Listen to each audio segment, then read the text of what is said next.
Perhaps. Lilith gives you wings, just like Red Bull, apparently, right? We live in a very feminine time. And so this story of Lilith is bandied about heavily and held up as an icon for feminism. And a lot of these different cults, occult organizations within the different secret society groups and stuff, they are all obsessed with sex magic, like the OTO and other branches of it. And a lot of it derives from this concept of Tan and Ivor. But when you turn back and you go to look at those things, like we are right now here with Lilith, where when we look at the actual origins of the story, it comes from a play, it comes from entertainment. It doesn't come from actual religion.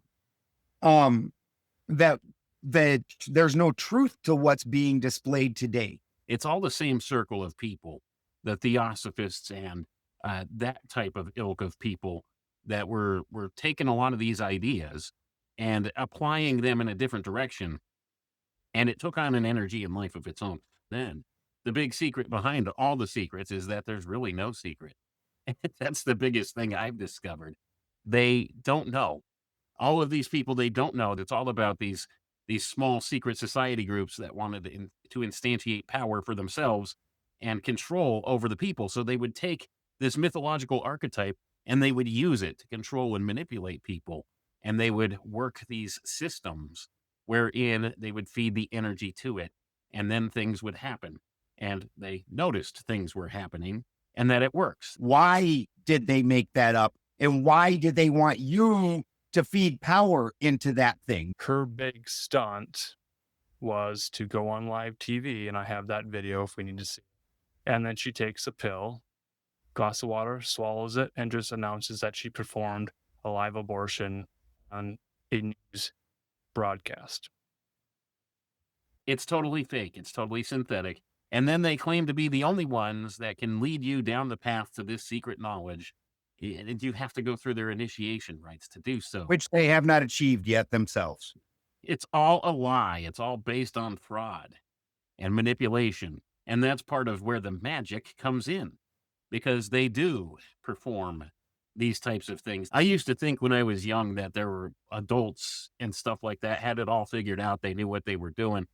That they're all flying by the seat of their pants. They don't know what they're talking about most of the time. They're faking it till they make it. And this is where a lot of people get their information from and their teachings and stuff from with this stuff. And then they wonder why they're just never quite good enough. That's what it is. It's a death cult. It's based in eugenics and it's a death cult. That's the spirit behind it. And they've adopted it as if it's a positive thing, that it's somehow empowering or reaffirming their place in this reality. Perhaps. Lilith gives you wings, just like Red Bull, apparently, right? It's like a herpes just flared back up. They want to build a sort of new sub-reality of this natural world wherein there is no spirit inherent there.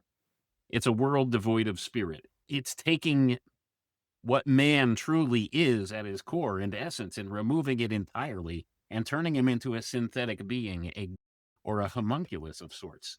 That's what their version of the great work is all about. It's the inversion of what actually occurs within nature.